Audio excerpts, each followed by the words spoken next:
bienvenue à la première réunion en ligne de la Fondation Paralysie Cérébrale sur les libéralités.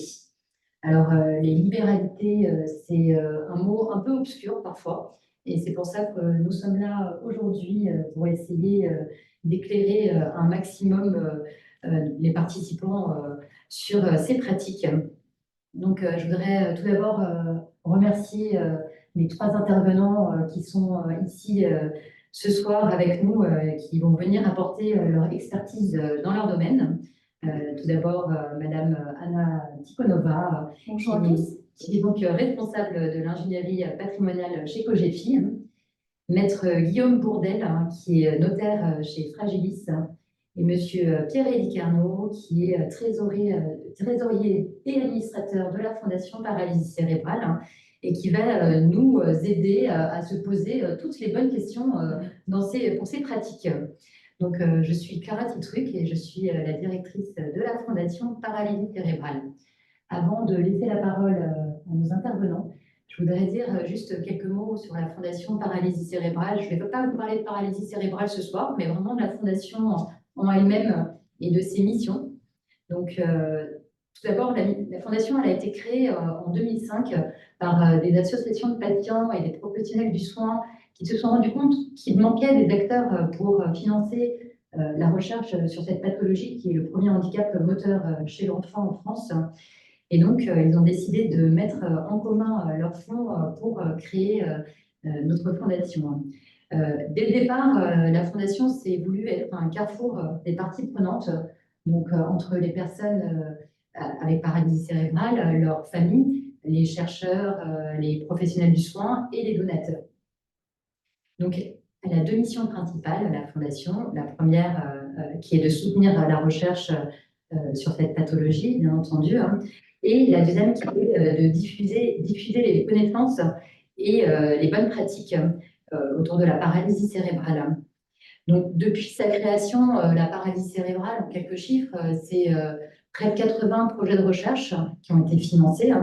C'est aussi 7 millions qui ont été investis dans la recherche et plus de 130 publications scientifiques.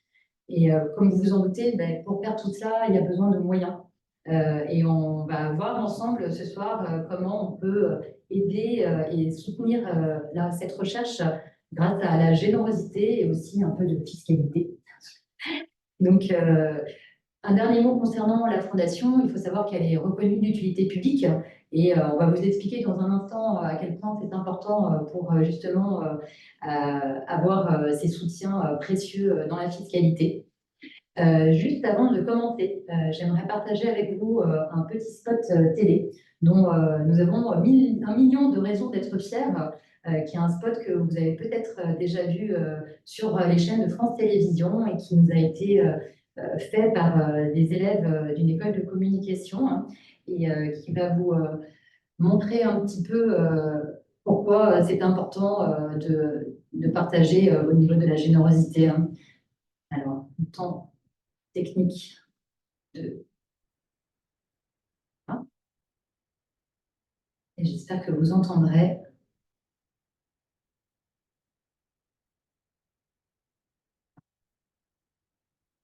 Que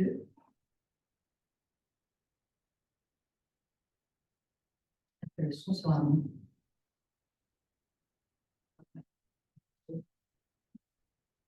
Et il y a le sous-titrage.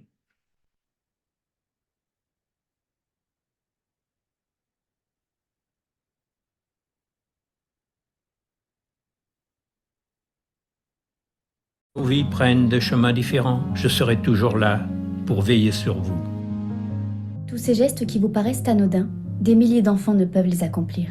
En soutenant notre fondation, vous devenez bien plus qu'un donateur. Vous faites partie de notre famille. Pour faciliter leur quotidien, rendez-vous sur notre site pour faire un don ou découvrir nos solutions de legs et donations. Fondation Paralysie Cérébrale, des millions de raisons d'être fiers. Alors, je suis désolée si vous n'avez pas eu le son, je pense que vous ne l'avez pas lu, mais vous pourrez retrouver ce petit spot, vous avez pu lire en dessous déjà, et vous pourrez retrouver le spot quand nous vous enverrons un mail demain avec la rediffusion de ce webinaire et de la présentation. Je vais laisser la parole aux experts et donc à Madame Anna Tikhonova, tout d'abord, pour vous expliquer ce qu'on peut faire dès à présent au niveau de la fiscalité. Je vous laisse. Merci. Je suis profondément honorée de participer à ce webinaire qui explore selon moi un sujet qui est très important et intéressant. Parce qu'effectivement, en matière de la philanthropie, il y a des stratégies fiscales et patrimoniales qui peuvent être mises en place, qui permettent d'économiser des impôts. Et je vais je vais vous présenter les différentes stratégies et les différentes réductions d'impôts possibles. Je vais commencer d'abord par la réduction d'impôts au titre de l'impôt sur les revenus. Vous savez qu'un don à la fondation va permettre d'avoir une réduction d'impôt de 66%, dans la limite de 20% du revenu imposable. La partie qui n'est pas utilisée peut être reportée pendant 5 ans. D'accord, donc la réduction du don ne sera pas perdue. Vous avez la possibilité de le reporter pendant 5 ans. Donc ça, c'est la première la réduction d'impôt que les contribuables peuvent avoir. En termes de... Vous avez également la possibilité d'avoir une réduction à l'IFI. D'accord, donc la réduction à l'IFI qui est plus grande. Vous avez la réduction est de 75%. D'accord. L'avantage d'une réduction à l'IFI, c'est que le don peut être effectué jusqu'à la date limite de dépôt de la déclaration. C'est-à-dire que pour un contribuable qui réside dans la région parisienne, par exemple, la date limite est de 6 juin, c'est-à-dire que vous avez jusqu'à 6 juin pour effectuer votre don et de bénéficier ainsi de la réduction d'impôt à l'IFI. C'est très important parce que parfois la stratégie peut consister à effacer complètement l'IFI en faisant le don, en calibrant en fait le montant du don. Voilà, donc c'est très important à avoir en tête. Ensuite, pour continuer sur les réductions d'impôts, il y a également une possibilité qu'une société fasse un don. Ce faisant, la société va bénéficier d'une réduction d'impôt de 60%. Dans la limite de 2 millions d'euros, d'accord. Au-delà, c'est la réduction de 40%, donc les impôts seront réduits de 40%. Il faut savoir qu'il y a également une limite de 20 000 euros, donc c'est-à-dire que la réduction ne peut pas représenter plus de 20 000 euros. Ou bien 0,5% pardon, du chiffre d'affaires. C'est en fonction de ce qui est le plus favorable. Donc, il faut opter selon l'option la plus favorable. Voilà, donc ça, c'est ce qu'on peut faire de notre vivant en termes de liquidité, donc en termes de dons de liquidité. On peut également, et c'est très intéressant d'ailleurs cette stratégie, on peut également faire un don de titres qui permet d'une, effacer la plus-value, et de deux, effectivement permettre à la fondation d'avoir des revenus, en fait, d'avoir du coup le portefeuille titre qu'elle céderait ensuite et bénéficier effectivement des liquidités. L'avantage de cette option, c'est que effectivement, vous avez la fiscalité qui va se baser sur un prix de cession qui est de 100 euros. Donc, si on prend l'exemple qui s'affiche à l'écran, vous avez donc deux possibilités, deux scénarios possibles. Soit vous avez les titres qui valent 100 et vous les avez acquis à 10 euros. La plus-value à réaliser suite à cette opération de cession est de 90 euros. Si vous cédez ce titre-là, vous allez payer de la fiscalité de 30%, c'est la flat tax. Et donc, vous allez payer un impôt de 27 euros. Donc, les liquidités restantes sont de 73 euros. Si vous décidez ensuite de faire un don de 73 euros à la fondation, vous allez avoir une réduction d'impôt qui est de 48 euros. D'accord ? Alors que si vous faites une donation, un don manuel d'action, vous allez purger la plus-value et vous allez également avoir votre réduction d'impôt qui va se calculer sur 100 euros. Et donc, vous allez bénéficier d'une réduction de 66 euros et ne pas de 48 euros, comme dans le cas précédent. Voilà. Voilà. C'est une des stratégies à mettre en place, effectivement. Si vous avez un portefeuille de titres qui dégage des fortes plus-values, il y a tout intérêt à faire un don manuel. Voilà, donc une autre stratégie que je voudrais également évoquer, qui est très intéressante en termes de la gestion du patrimoine, c'est la donation temporaire d'usufruit. qui permet pour un contribuable qui a un patrimoine immobilier important de bénéficier, de réduire sa fiscalité. Donc, si par exemple vous avez des biens immobiliers et vous êtes éligible à l'impôt sur la fortune, le fait de donner un bien immobilier, faire un don, une donation temporaire d'usufruit d'un bien immobilier, vous permet de sortir ce bien de l'assiette de l'IFI. Donc, ce n'est pas négligeable. Donc, ça permet de réduire la fiscalité à l'IFI. Mais ça permet également, si le bien dégage des revenus fonciers, ça permet également de réduire la fiscalité sur ces revenus fonciers, puisque, étant donné qu'on donne l'usufruit du bien à la fondation, c'est la fondation qui va percevoir les revenus et ne plus le contribuable lui-même. Et donc, effectivement, il n'y aura pas de fiscalité issue des loyers. Voilà, donc ça c'est une stratégie importante à mettre en place. Ce qu'il faut noter, c'est que la donation temporaire d'usufruit doit être obligatoirement établie par un acte notarié. Bien sûr, le recours en notaire est essentiel. Et elle doit porter sur une durée minimale de 3 ans, et jusqu'à 30 ans. C'est la durée maximale, 30 ans. Elle peut être renouvelée en fait à chaque fois. Et voilà, donc ça permet de réduire l'assiette de l'IFI, ça permet de réduire la fiscalité du contribuable en termes de revenus fonciers, mais attention, ça ne permet pas d'avoir une réduction d'impôt. Ce n'est pas cumulable, d'accord? On ne peut pas cumuler la réduction d'impôt et la réduction de l'IFI et des revenus fonciers. Voilà, donc c'est une stratégie importante. Ce qu'on peut faire également, c'est de faire une donation temporaire d'usufruit d'un portefeuille titre, ce qui permet à la fondation de percevoir les revenus, d'accord, en cas de cession réalisée dans ce portefeuille titre, c'est la fondation qui va percevoir les revenus et pas le contribuable lui-même. Voilà, donc c'est une stratégie intéressante également. Je vous interromps juste une seconde, on a un décalage. Vous avez l'impression que ce n'est pas le bon slide. Mettez la bonne slide qui va. Les gens qui regardent. Donc en fait, non, mais c'est perturbant pour vous et je voulais juste vous dire que ne vous inquiétez pas, les gens voient la bonne slide quand on peut parler. Très bien. Petit problème technique chez nous, désolé. Pas de problème. Oui, dernière stratégie qu'on peut avoir, qu'on peut mettre en place, c'est nommer la fondation en tant que bénéficiaire d'un contrat d'assurance vie. Pour vous expliquer un petit peu le fonctionnement d'un contrat d'assurance vie, le souscripteur qui va du coup souscrire le contrat et qui va verser les primes, il va bénéficier d'une fiscalité avantageuse en fonction de la durée, bien sûr, de détention du contrat. Il va être imposé sur uniquement le gain réalisé, d'accord, pas sur le capital. Donc c'est très avantageux pour le souscripteur. Et le principal avantage, effectivement, lorsqu'on nomme la fondation en tant que bénéficiaire, c'est donc la fondation ne sera pas taxée, sauf une petite quote-part correspondant aux prélèvements sociaux, que je vous ai indiqué effectivement, 17,2%. Ce sont des prélèvements sociaux au fil de l'eau qui s'appliquent sur la partie gain, en fait. Donc, dans l'exemple à l'écran, effectivement, vous avez un contrat qui vaut 100 000 euros. La partie produit représente 500 000 euros. Après déduction des prélèvements sociaux, le capital qui sera reçu par la fondation va être de 914 000. Voilà, donc c'est très avantageux en termes de la transmission. Ce qu'il faut savoir également, c'est que les contrats d'assurance vie bénéficient d'une liberté rédactionnelle, c'est-à-dire qu'on peut effectivement nommer la fondation en tant que bénéficiaire du premier rang. On peut également nommer la fondation en tant que bénéficiaire du rang suivant.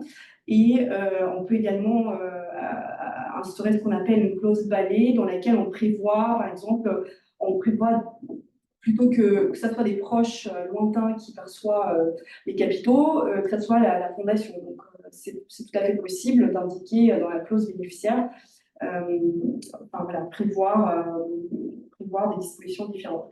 Mais, pardon, je vous interromps, vous pouvez peut-être dire en une phrase quelles sont les contraintes de la loi fiscale française sur les successions qui ne permet pas de transmettre à n'importe qui, si je peux dire. Oui, alors je en parlerai aussi un petit peu dans ma partie.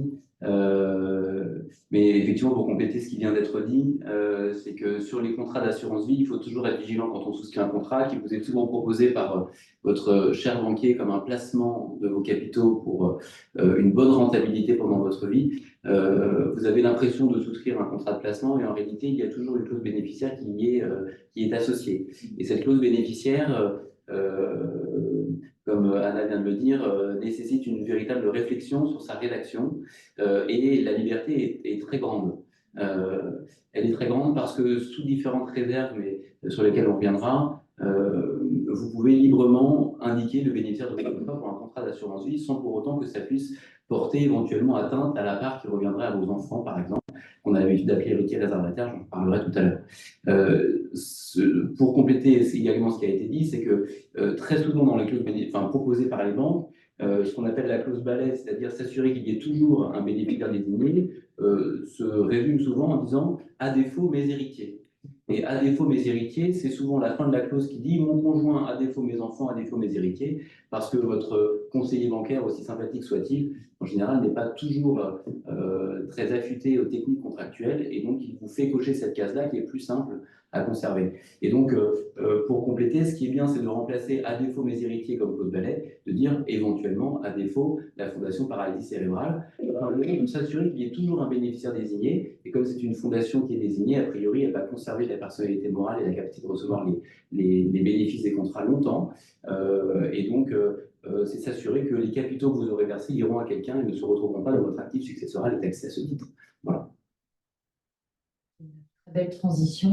Si vous avez fini, Anna, peut-être qu'on peut passer la parole pour voir ce qu'on peut voir l'après-soi. Oui. Voilà, l'idée, c'est qu'on avait voulu effectivement dans cette première partie évoquer tout ce qui était possible de faire de votre vivant avec ses dons ou ses souscriptions de contrat. En deuxième partie, on voulait effectivement évoquer ce que nous pouvons faire pour préparer l'après-soi.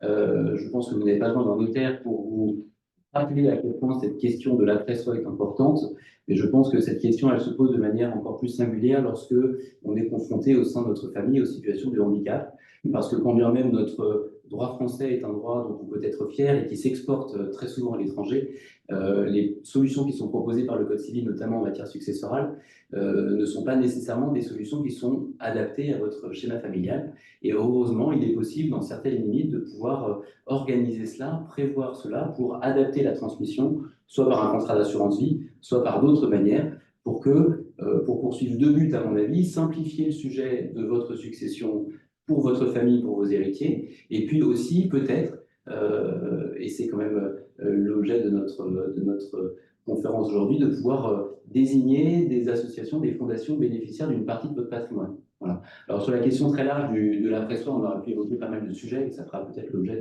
de futurs webinaires, mais le sujet qu'on voulait aborder ce soir avec vous, c'est un peu la mesure phare de l'après-soi, c'est le testament. Voilà. Alors le testament, vous avez une définition qui vous est donnée par le Code civil, mais je pense que vous savez tous à peu près ce que c'est. C'est un acte par lequel une personne va disposer de toute ou partie de son patrimoine pour le jour où il ne sera plus là. Voilà, et le Code civil précise avec possibilité de le révoquer ou de le modifier.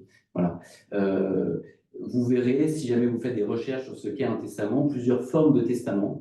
On parle du testament holographe, le testament authentique, on peut voir aussi le testament international, ou alors de manière un peu plus exotique, le testament mystique. Ce soir, on ne va pas évoquer les 4 formes de testament, il faut juste retenir que certaines formes répondent parfois à des besoins spécifiques. Ce soir, ce que je voulais voir vous présenter, c'est surtout le testament holographe. Alors, holographe, c'est un mot un peu particulier, mais qui ne veut pas dire autre chose simplement qu'un testament écrit de la main du testateur. Voilà. Donc, c'est finalement la forme de testament la plus répandue et celle à laquelle on a accès le plus facilement. Voilà. Et c'est souvent des questions que mes clients me posent, c'est qu'on a l'impression qu'autour du testament, parce que c'est un acte important, il y a énormément de règles, énormément de conditions pour qu'il soit valable.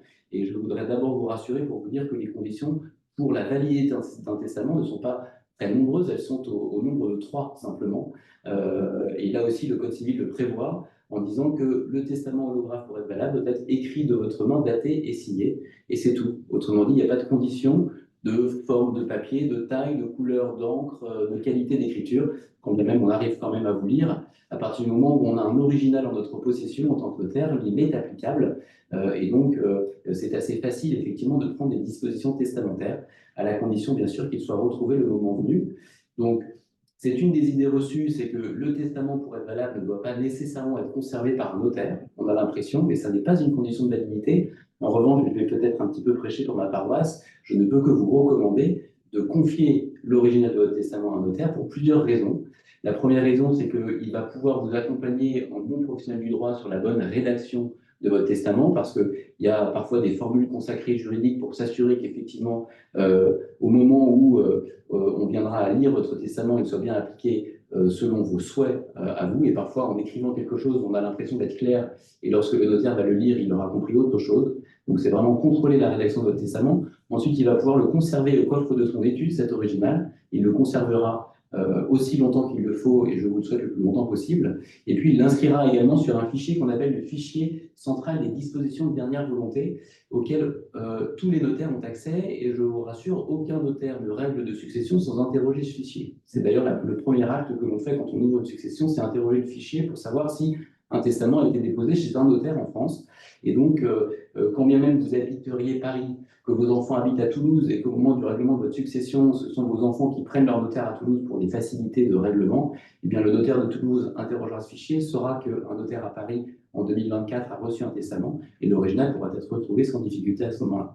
Voilà. Et puis, la dernière chose aussi pour casser une idée reçue, c'est que ce n'est pas parce qu'un notaire a un de vos testaments qu'il est plus difficile de le modifier ou de le révoquer dans l'avenir. Vous pouvez très bien, chez vous, plus tard, refaire un testament.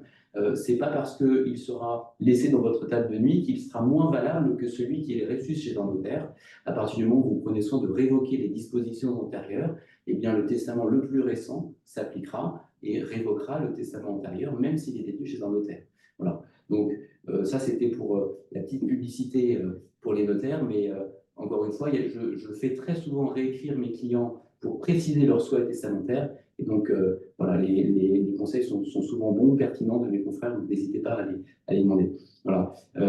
Une fois que je vous ai dit ça, il faudrait que je rajoute peut-être 2 autres conditions aux 3 que je vous ai énoncées, mais c'est des conditions de bon sens. La première, c'est évidemment que pour rédiger un testament, il faut être capable, c'est-à-dire avoir sa capacité juridique. Voilà, ça c'est l'article 900 du Code civil qui vous le dit. Alors, à ce titre, 2 petits peut-être conseils déjà à vous donner, c'est que si au moment où vous prenez vos dispositions testamentaires, vous êtes d'un âge avancé, on va dire d'un âge mûr, je ne peux que vous recommander également d'associer à l'original de votre testament peut-être un certificat médical qui sera contemporain à la rédaction de votre testament pour éviter que si jamais une personne qui se dit « bah non, moi j'aurais bien récupéré l'intégralité du patrimoine et j'aurais bien aimé ne pas appliquer le testament qui donne une partie à la Fondation Paralysie Cérébrale », ne vienne attaquer le testament pour insanité d'esprit. Un petit certificat médical permet effectivement de s'exonérer de ce risque.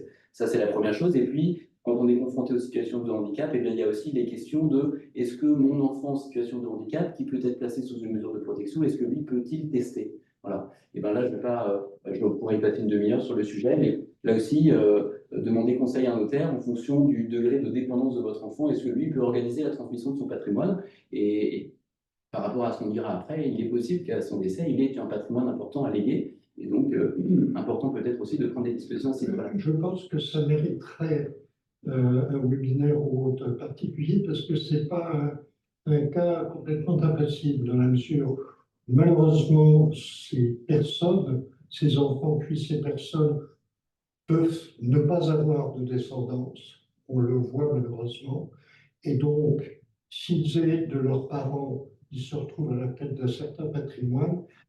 Et à ce moment-là, que se passe-t-il à leur décès? Et ça, c'est pas une hypothèse complètement folle. Donc, je pense que ça vaut le coup de... vrai sujet, mais voilà. À défaut de refaire un webinaire avec plaisir, prochainement. avec grand plaisir. Si ça intéresse les gens, on demandera. Voilà. Mais... Et en attendant le webinaire, effectivement, voilà, votre notaire pourra très bien vous renseigner sur ces sujets-là. Mais il y a voilà, le sujet de la transmission du patrimoine, et puis toujours, quand on parle d'enfants en situation de handicap, toujours cette double question de la fiscalité du patrimoine qu'il va transmettre. S'il ne transmet pas à des enfants, il va transmettre à des personnes avec des degrés un peu plus éloignés. Et dès le degré frères et sœurs, la fiscalité est importante, hein, parce qu'on est, on est déjà à 45% entre frères et sœurs, donc c'est déjà une fiscalité importante. Et puis le deuxième risque, c'est toujours le risque de récupération de l'aide sociale au décès de l'enfant en situation de handicap, qui peut là aussi venir grever une bonne partie du patrimoine, qui est pourtant le fruit du travail des parents. Voilà. Je ne vais pas rentrer dans ces sujets-là, ce n'est pas mon propos ce soir, mais en tout cas, c'est peut-être les deux pistes qui amènent à réfléchir. Voilà, condition de capacité, premièrement, et puis deuxième condition qui est un élément important, c'est ce que j'évoquais un petit peu tout à l'heure, et puis on en parlait au niveau du contrat d'assurance vie, qui est le concept de la réserve héréditaire, qui est un petit peu une spécialité, peut-être une fierté française, qui est de dire que dans certaines situations, des membres de notre famille sont obligés de recevoir une partie au moins de notre patrimoine dont on ne peut pas les priver. Voilà, et c'est ce qu'on appelle la réserve héréditaire. Cette situation-là, elle se retrouve lorsqu'on est marié sans enfant ou alors lorsque nous avons des enfants. Et plus nous avons d'enfants, plus la part de la réserve est importante, entre guillemets, dans la limite de 3 enfants et plus. Là aussi, on ne rentre pas dans le détail, c'est technique, mais si on regarde le verre à moitié plein, ça veut aussi dire que, quelle que soit votre situation familiale, vous avez toujours la possibilité de disposer librement d'une partie au moins de votre patrimoine qu'on appelle la quotité disponible, et donc de délivrer une partie de votre patrimoine à un ami, à une association ou à une fondation. Suivez mon regard. Voilà.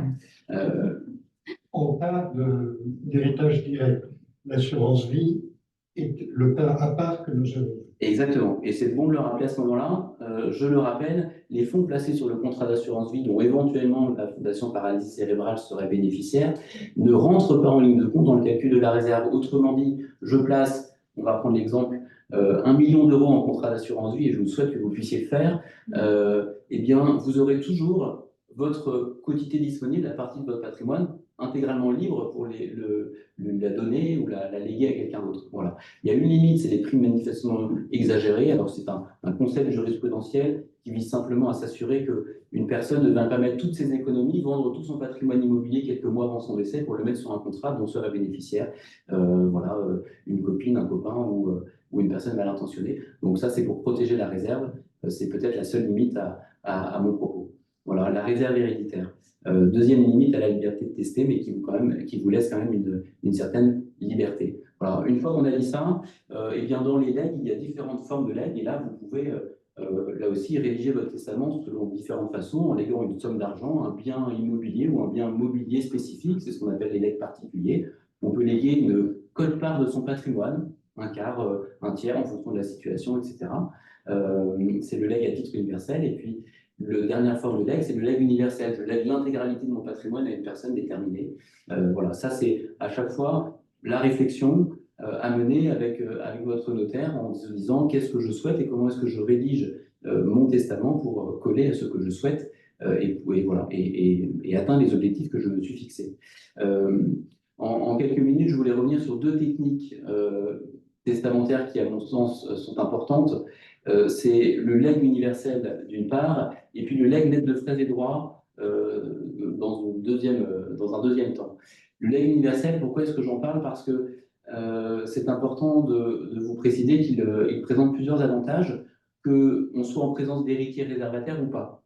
Si vous n'avez pas d'héritier réservataire, que vous n'avez pas d'héritier proche de vous, ben dans ce cas-là, vous avez une totale liberté de pouvoir disposer de votre patrimoine. Et si par exemple, vous souhaitez désigner une personne ou une fondation légataire universelle de votre patrimoine, le fait de l'indiquer dans un testament permet au légataire universel en question d'appréhender le patrimoine de manière beaucoup plus rapide que si jamais on ne fait pas de testament ou si jamais on ne lègue qu'une partie de son patrimoine. Voilà, je prends un exemple très rapide, mais je le vois souvent chez mes clients qui me disent « Mais vous savez, maître, moi je n'ai pas grand-chose, j'ai mon appartement qui est à Paris, qui a pris beaucoup de valeur, donc d'après les impôts, je suis riche, mais je n'ai pas beaucoup d'économies et les charges de mon appartement me les utilisent quasiment toute ma retraite.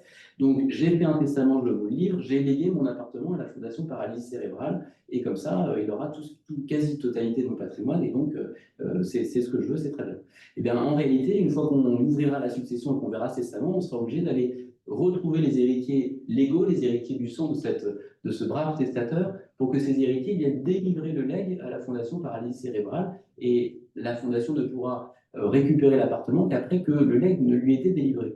Et malheureusement, si ce brave testateur n'a pas beaucoup d'économies sur ses comptes, eh bien très certainement que les héritiers du sang n'auront pas beaucoup de motivation à délivrer le legs. Et on se retrouve souvent dans des silences, dans des difficultés de pouvoir délivrer les legs avec un bien immobilier qui se déprécie, qui génère des charges, etc. Et donc le legs universel permet aux légataires de pouvoir entrer en possession beaucoup plus rapidement, notamment lorsque les héritiers du sang sont peu connus ou que le patrimoine a été complètement légué par des petits legs particuliers, etc. Ça, c'est le premier avantage.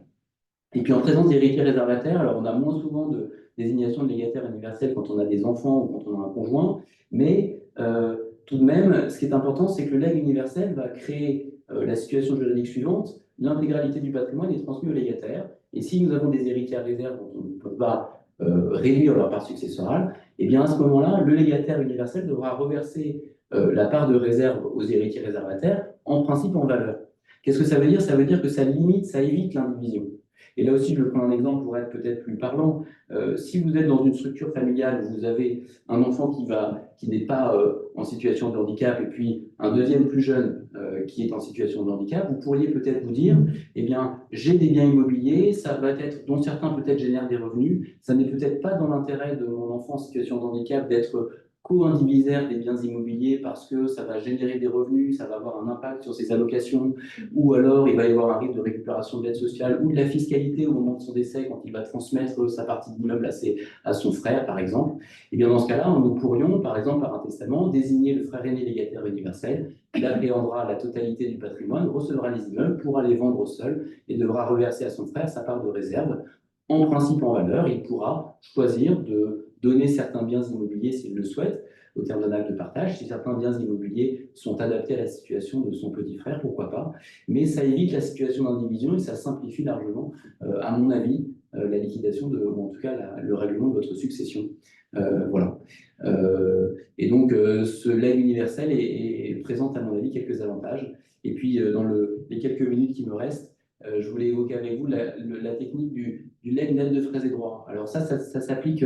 Il y a un bon exemple qui vous est donné dans le slide qui vous sera envoyé, mais ça s'applique notamment aux personnes qui ne laissent pas nécessairement de personnes proches. Voilà. On va prendre l'exemple, dans l'exemple qui est affiché, c'est l'exemple du filleul. Un filleul qui n'est pas un héritier, qui n'est pas un neveu, qui est assez éloigné, et donc qui est taxé à 60%. Voilà. Ça, c'est la fiscalité qu'on appelle les étrangers. Et on pourrait être dans la situation où vous dites, ben non, mais moi, j'ai toujours dit à mon filleul que je léguerais l'intégralité de mon patrimoine et je ne peux pas revenir dessus. Et pourtant, j'ai fait la connaissance de la Fondation Paralysie Cérébrale et je suis très embêté parce que j'aurais aimé pouvoir léguer une partie de mon patrimoine à la Fondation, mais comme je me suis engagé auprès de mon filleul, je ne peux pas changer ce que je lui ai dit. Eh bien, si vous pouvez, parce que sans appauvrir votre filleul, vous pouvez faire un legs universel au profit de la Fondation, à charge pour elle de délivrer à votre filleul, comme c'est indiqué dans l'exemple, la même valeur que ce qu'il aurait reçu si jamais il avait reçu l'intégralité de votre patrimoine en direct. Voilà. Et dans ce cas-là, on fait peser sur la Fondation la charge de régler la fiscalité liée au legs qu'on lui fait. Et vous voyez dans l'exemple que si jamais vous avez un patrimoine de 100 légué à votre filleul, le filleul doit payer 60 d'impôts, il est donc riche de 40 à la fin. Alors, le slide ne parle pas de la rémunération du notaire, mais ne vous inquiétez pas, il est très faible, c'est très marginal. Voilà, il est riche de 40.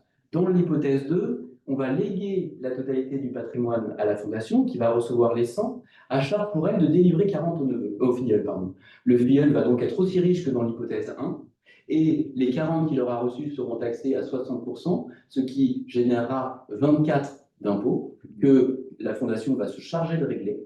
Et ensuite, elle gardera le reste, c'est-à-dire 36. Et vous avez gardé votre filleul dans le même état de richesse, vous avez appauvri l'État. C'est une question philosophique. Vous avez appauvri l'État et vous avez enrichi au passage corrélativement la Fondation. Voilà. Et ça, voilà, j'ai fait refaire des testaments à très peu de temps d'écart parce que cette petite astuce finalement rédactionnelle permet de créer un bénéficiaire supplémentaire au détriment de l'État. J'y reviens, certes.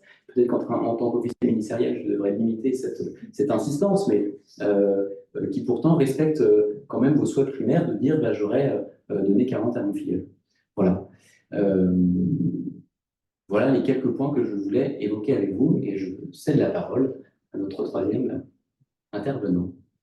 Donc, est-ce que Pierre-Élie, vous avez des choses que vous souhaitez éclairer, demander des éclaircissements, un témoignage par rapport à tout cela? Quel est votre... Je pense qu'il doit y avoir quasiment autant de questions qu'il y a de personnes concernées. Donc, je ne vais pas tenter de synthétiser absolument toutes les questions qui ont été évoquées. Je pense qu'il est nécessaire, et j'ai aucun intérêt, d'avoir, si vous avez ce genre de souhait, si vous êtes concerné dans votre famille par un problème de personnes handicapées ou d'enfants même directement handicapés, je crois en mon père de famille que je ne peux que vous conseiller d'aller voir non seulement un notaire, mais un notaire qui connaisse cet environnement parfois assez gris de la fiscalité, de la succession des personnes handicapées, parce que vous avez fait, par exemple, référence maître à récupération d'aide sociale, etc. C'est un petit point parce que c'est du droit, de la jurisprudence, c'est très difficile de trouver des textes, s'il y en a, là-dessus, et donc d'avoir un conseil de quelqu'un qui connaît le sujet est certainement absolument nécessaire. Donc, il y a plusieurs, mais pas beaucoup, plusieurs notaires en France qui connaissent ces finesses-là. Je vous engage vivement à avoir une conversation avec eux et de structurer éventuellement votre succession à la lumière de ce qu'ils vous diront. C'est pas faux qu'il y ait une contre-guerre. Je ne pas vous contredire, je vous remercie. Et d'ailleurs, je compléterai même en disant que notre compétence de notaire ne se suffit pas à elle-même sur ces sujets-là, et que également il est bon de pouvoir les compléter certainement par un gestionnaire de patrimoine et parfois même par un avocat qui est spécialisé dans ce domaine-là. Et la question de la récupération de l'aide sociale est un vrai sujet parce que parfois même les services des départements sont un peu excessifs dans leur demande de récupération. Diffèrent d'un département à l'autre. Diffèrent d'un département à l'autre, et on voit parfois des départements qui exigent des remboursements ou des récupérations d'aide sociale à des moments où la récupération ne peut pas avoir lieu. Je pense notamment à la cession d'immeubles sur lesquels ont été prises des hypothèques, ou en tout cas des hypothèques, en tout cas des inscriptions, en se disant bah, moi je veux bien verser une aide à cette personne-là, à condition que, puisqu'il est propriétaire d'un bien immobilier reçu de ses parents, j'inscrive une inscription sur le bien, comme ça au moment de la vente, eh ben, je serai désintéressé. Eh bien, je vous le dis, ça n'est pas au moment de la vente de l'immeuble que la récupération de l'aide sociale doit se faire, c'est au moment du décès de la personne bénéficiaire. Et il nous est arrivé que certains départements refusent de lever l'inscription sans être payés. Ou même d'aller plus loin en disant d'accord, je veux bien lever l'inscription pour que vous puissiez vendre, à une seule condition, c'est que j'ai mon mot à dire sur le réinvestissement des fonds, et autrement dit, pour que vous puissiez réinvestir dans un nouveau bien immobilier dans lequel je pourrais à nouveau reprendre une inscription. Voilà, et donc, parfois, on a besoin d'avoir un avocat avec nous pour taper un peu du poing sur la table et dire attention, vous dépassez un peu les limites. Voilà. Heureusement, ça n'arrive pas toujours, mais voilà, il faut être effectivement bien au courant des règles. Donc ça, ce sont des sujets qui concernent plus spécifiquement des familles dans lesquelles il y a une personne concernée. Notre webinaire est plus large parce qu'il s'adresse aussi aux personnes qui souhaiteraient, même n'ayant personne concerné directement par un handicap dans leur famille, je dis bien directement, mais peut-être indirectement, souvent, c'est le cas, souhaitent aider la Fondation. Et là, à ce moment-là, tout ce qui a été dit dans la première partie des interventions est tout à fait valable. Et si vous avez besoin d'éclaircissement et de précision, n'hésitez pas à poser des questions et surtout n'hésitez pas à dire que vous ne comprenez pas. Merci beaucoup Pierre-Élie. Donc, on commence à avoir des questions dans le chat, dans les questions-réponses. Tout d'abord, effectivement, il va y avoir un replay de la réunion de ce soir. Tout est enregistré. On vous enverra demain le lien avec la présentation complète. Je vois une question qui demande à partir de quel montant de succession faut-il se poser ces questions? J'ai envie de répondre à partir de quel montant la Fondation a besoin des bénéficiaires quasiment. Je pense pas qu'il y ait des questions de montant. Je pense que c'est plutôt des questions à se poser en fonction de sa structure familiale et en fonction de la façon dont on souhaite que son patrimoine soit transmis, même si jamais il n'a pas beaucoup de valeur, et en sachant que dans ce domaine-là, tout est relatif. Voilà. Sur les questions de succession, je pense qu'il n'est jamais trop tôt pour se les poser, au moins pour avoir les éléments de compréhension.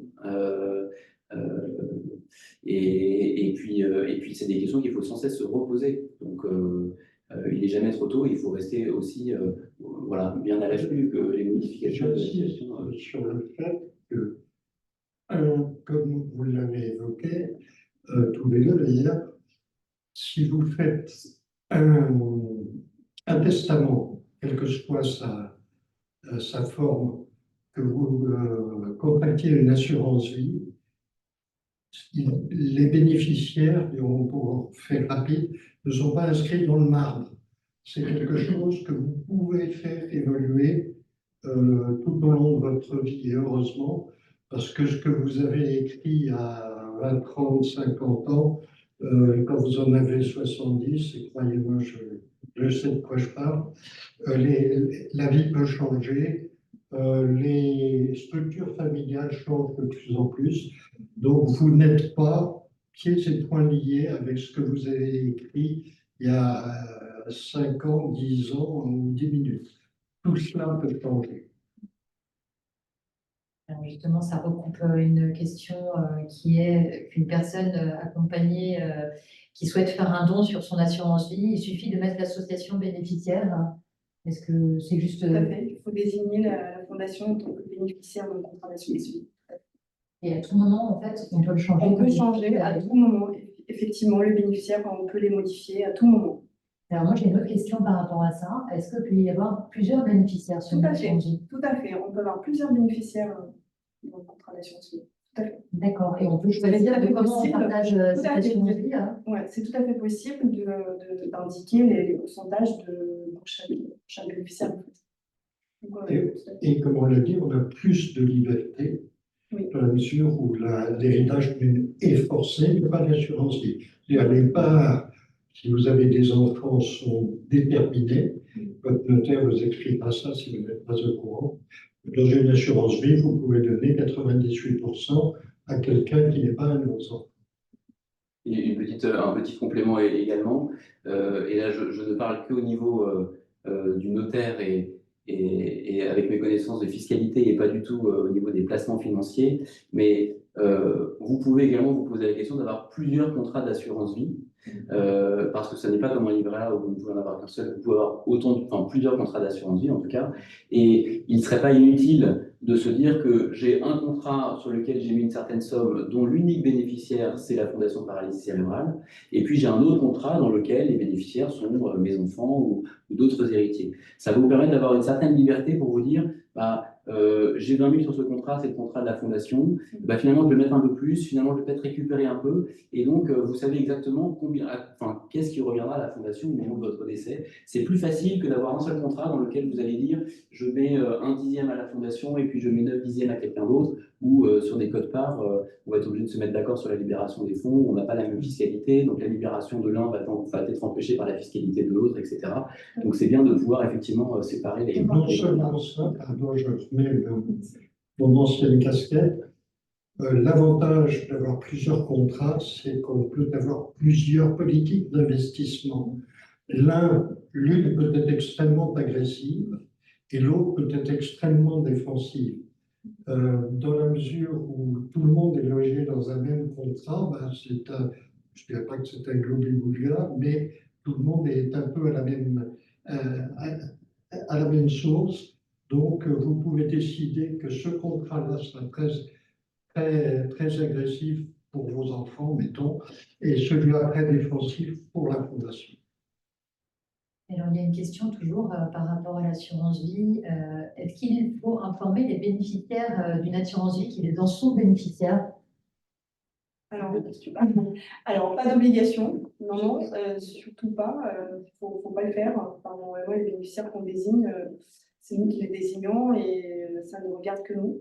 Donc, voilà. Attendez, là, non, ce n'est pas vous qui les dénoncez, ce sont Les les gens souscripteurs, qui décident avec nous, en tant que souscripteurs, nous Les n'avons pas souscripteurs. à informer, en fait, bien sûr, les bénéficiaires. Mais est-ce que vous pensez que c'est pas une bonne idée qu'ils le sachent ou c'est Ce sont des exemples de situations personnelles et familiales de chacun. Ça permet d'avoir les enfants, par exemple, sur le qui-vive à votre décès, si vous êtes le souscripteur et qui sont les bénéficiaires, leur dire, je suis qui AXA ou GAD, j'ai un contrat en votre faveur. Bon, d'un autre Nous défendons côté, des ça- millions. voilà, s'il y a toute confiance et toute harmonie dans la famille, Mais on n'est c'est pas pas plus mal, mais rien ne vous l'oblige. Et après, c'est peut-être plus difficile si vous avez dit à vos enfants ou à votre amant, vous êtes ou tu es le bénéficiaire du truc, de changer son fusil d'épaule. Ça risque de créer des problèmes de votre vivant. D'accord. Et pareil, du coup, en fait, si on désigne une fondation ou une association, il vaut mieux pas le dire ou il vaut mieux leur signaler. C'est selon les rapports qu'on a aussi. Oui, c'est ça, j'imagine. les rapports que nous avons. D'accord. Juridiquement, il n'y a pas Il n'y a pas d'obligation. Humainement, c'est à vous de. Oui, c'est la parole engage. Hein. Donc, à partir du moment où vous annoncez les bénéficiaires, quand vous voulez en changer, il va falloir éventuellement annoncer que le petit pactole n'est plus pour eux et en justifier. Et si vous ne l'annoncez pas de votre vivant, la mauvaise surprise sera pour après vous. Donc là aussi, c'est très philosophique. Vous serez peut-être ailleurs pour en rigoler, mais moi, je n'ai que de conseils de garder ça pour vous. D'autant plus qu'il faut bien garder à l'esprit que ce contrat d'assurance vie est, tant que vous êtes en bonne santé, plutôt un élément de placement pour vous. Et donc, vous n'êtes pas du tout à l'abri qu'à un moment donné, vous ayez besoin de faire des rachats sur ce contrat et que ça en diminuera la valeur. Donc, quand bien même vous ne modifieriez pas le bénéficiaire, peut-être que le montant du contrat, lui va diminuer, et ça, vous ne pouvez pas le maîtriser. La seule, peut-être, limite à cela, c'est, et encore, ça dépend de la structure familiale, mais c'est plutôt peut-être pour le contrat d'assurance vie que vous avez en tant que parent souscrit pour votre enfant en situation de handicap, qui peut-être sera un jour géré par ses frères et sœurs ou par d'autres mandataires. Là, à mon avis, oui, on peut effectivement dire il y a un contrat qui a été ouvert à telle date, voilà comment est-ce qu'on a souhaité organiser le placement agressif ou défensif, et voilà les bénéficiaires, on avait indiqué au moment de la souscription, parce qu'à ce moment-là, on pouvait, etc. Là, peut-être qu'effectivement, il faut donner quelques infos pour que ceux qui reprendront la gestion du contrat après vous puissent poursuivre la gestion dans le même esprit que ce que vous avez fait pendant les années où vous étiez là. Voilà. Sinon, je pense que le secret est plutôt de mise. Ça sera une bonne surprise pour le bénéficiaire. Et alors, il y a quelqu'un qui précise, qui nous demande de préciser que les versements sur l'assurance vie doivent être faits avant 70 ans. Sinon, le fisc coupe énormément. Alors, oui, effectivement, il y a une C'est fiscalité. mieux de fiscalité. Il y a une fiscalité avantageuse pour les primes versées avant 70 ans parce que les bénéficiaires bénéficient d'un abattement de 152 500 par contrat et effectivement le taux d'imposition il va de 20% jusqu'à 31,25%. Donc c'est très avantageux. Effectivement, la fiscalité est privilégiée lorsque vous faites des versements avant 70 ans. Donc vous avez tout à fait raison. Il faut y penser en avril.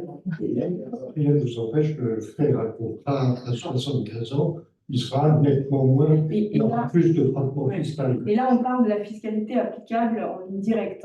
Pour pour les fondations et associations, c'est en franchise de droit. D'accord. D'accord.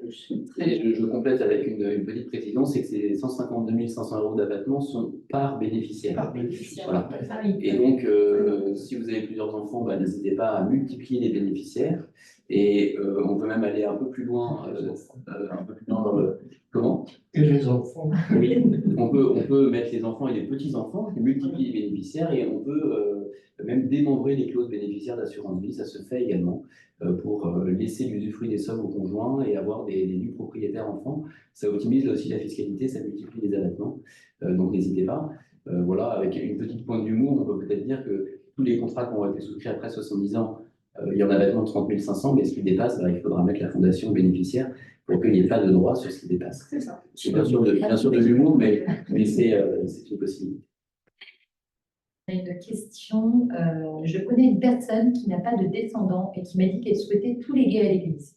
Peut-on mettre en place le principe du legs à la fondation avec charge comme bénéficiaire une Église? Très particulier comme question. Oui. Est-ce que vous avez Alors, l'Église, c'est un bien grand mot, donc il faudrait trouver peut-être une association diocésaine ou une paroisse pour que la personne qui reçoive ait une personnalité morale et soit capable de le recevoir. Ça, c'est un point important. Et encore une fois, votre notaire pourra vous renseigner, mais il faut que lorsque vous désignez un légataire, il soit correctement désigné. Si jamais il y a une confusion sur la désignation du bénéficiaire, vous avez un risque que le legs soit refusé. Voilà. Si vous dites je lègue à l'Église, il y a un risque que personne ne se sente concerné par le legs. Et même si, mais en fait, une association, une fondation va pas prendre le risque de récupérer un patrimoine si 3, 4, 5 ans après le décès, on a un neveu, une nièce, un cousin qui attaque la fondation en disant mais vous avez récupéré un patrimoine qui ne nous appartient pas. Il faut être très précis dans la désignation du bénéficiaire. Une fois qu'on a dit ça, vous pouvez très bien désigner la fondation paralysie cérébrale légataire universelle à charge de reverser une partie du patrimoine à l'Église, mais bon, pas à l'Église, mais en tout cas à une fondation déterminée ou à une association diocésaine ou une paroisse déterminée. Mais l'optimisation fiscale qu'on a évoquée ensemble n'a pas tellement d'impact puisque les deux légataires sont exonérés tous les deux. Voilà. Donc, si jamais c'était le cas, il faudrait voir quel est le souhait de la personne en question, mais si jamais c'est de donner moitié-moitié fondation église, on pourrait les désigner tous les deux légataires universels. Il peut y avoir plusieurs légataires universels. Merci. Il faudrait qu'ils s'entendent après sur la gestion du patrimoine. Donc Forcément, ça complique les choses d'avoir plusieurs légataires. Il y a peut-être une chose qu'on n'a pas dite qui me semble importante, mais peut-être que vous me confirmerez ça, mais c'est sûr que pour les fondations et les associations, c'est beaucoup plus simple pour elles d'être désignées bénéficiaires d'un contrat d'assurance vie que d'être légataires d'un patrimoine. C'est beaucoup plus simple de récupérer les fonds et il y a beaucoup moins de travail de gestion du patrimoine. Voilà. Après, bien entendu, quand il y a des biens immobiliers, on est toujours heureux de les recevoir, mais voilà, le contrat d'assurance vie est un bon moyen pour faciliter la perception des fonds. Question, mais qui me semble un peu générale. Les familles ne sont pas au courant des dons. Je ne suis pas sûre de comprendre en fait si ça veut dire que de son vivant on a fait un don et que la famille n'est pas au courant. Est-ce qu'ils peuvent se retourner contre la fondation ou l'association qui a reçu ces dons, ou c'est quelque chose, une fois qu'on a fait un don, on a fait un don? C'est révocable, hein. Une fois qu'on a fait le don, on ne peut pas le remettre en cause. C'est irrévocable. Irrévocable, pardon, je dirais. C'est irrévocable. Et effectivement, il n'y a pas de notification aux enfants des dons qui sont effectués. Ouais. Voilà, donc après, dans la limite de la réserve que j'évoquais dans mon exposé, il n'y a pas de remise en cause spécifique des dons. Je crois qu'on a fait plus ou moins le tour des questions. S'il y en avait d'autres qui arriveraient, on pourrait y répondre ultérieurement. Donc, n'hésitez pas, si vous en avez encore quelques-unes à nous faire passer. Ah, alors, ma question est de savoir si au décès, la famille est au courant des dons faits aux associations. Du legs fait aux associations. Je pense que c'est ça que vous voulez dire, pas des dons. Les dons, ça voulait dire de tenir un registre de tous les dons pendant la vie fiscale, si je puis dire, ou autre. Une personne, ça me paraît difficile. C'est-à-dire tous les dons que vous faites aux sauveteurs en mer, ou je ne sais quoi, hein, aux partis politiques de votre choix, hein. Tous les dons ISF que vous avez fait à la Fondation, la liste, ça me paraît délicat. Par contre, s'il s'agit d'un legs, bien entendu, à l'ouverture du testament, il sera mis un tel et une telle ont droit à temps, et la Fondation paralysie cérébrale à temps. Donc ça, ils seront obtenus. Tout est question de mesure. Don manuel et les legs. fait. C'est tout simplement les dons manuels. Je pense qu'il y a toujours une confusion pour Oui. les communs des mortels Oui. dont je fais partie des fois, en fait, de la différence entre ce qu'est un legs, un don manuel ou une donation, en fait. Et je pense que c'est là où on peut avoir une confusion. Mais vous pouvez peut-être un peu préciser que le don manuel, c'est pas au bonne barre. En termes de montant.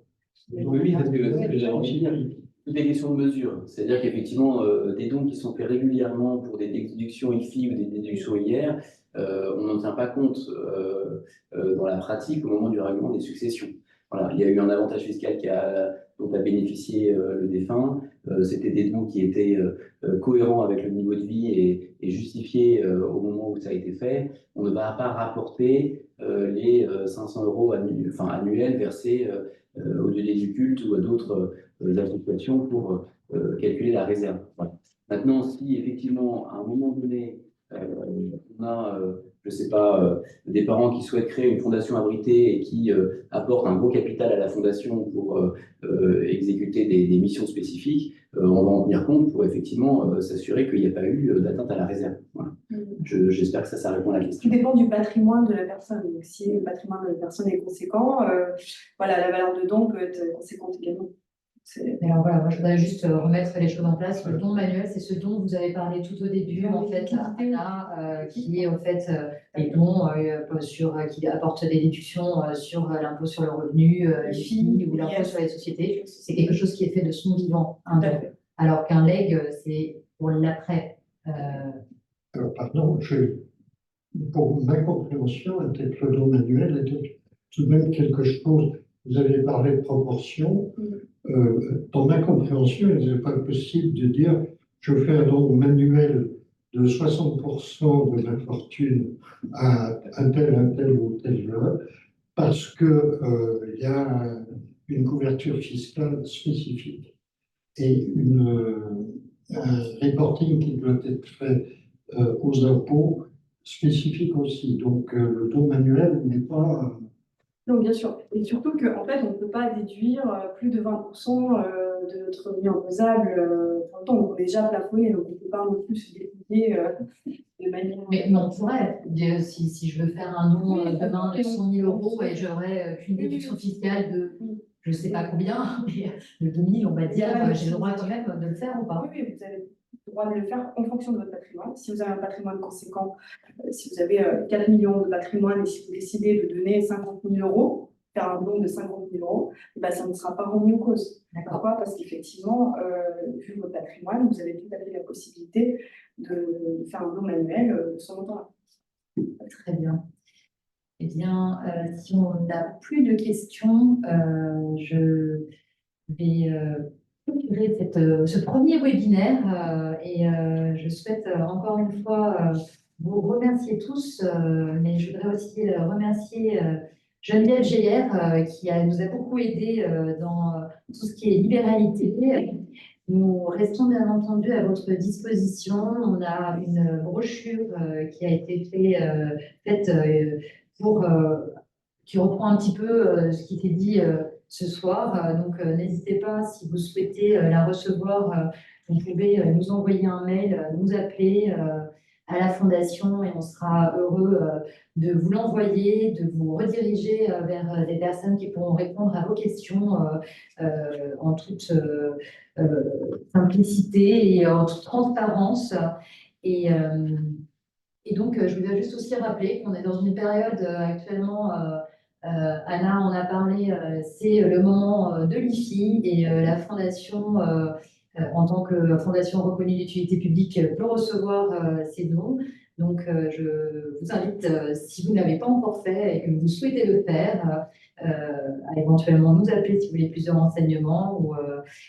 Voilà, donc merci encore. Et on a, je pense, matière à faire d'autres webinaires prochainement sur le sujet.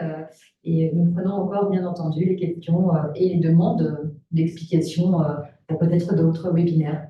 Et nous allons mettre en ligne cette intervention. Tout à fait. Elle sera en ligne très prochainement et on vous enverra le lien de toute façon, a priori, à partir de demain. Voilà.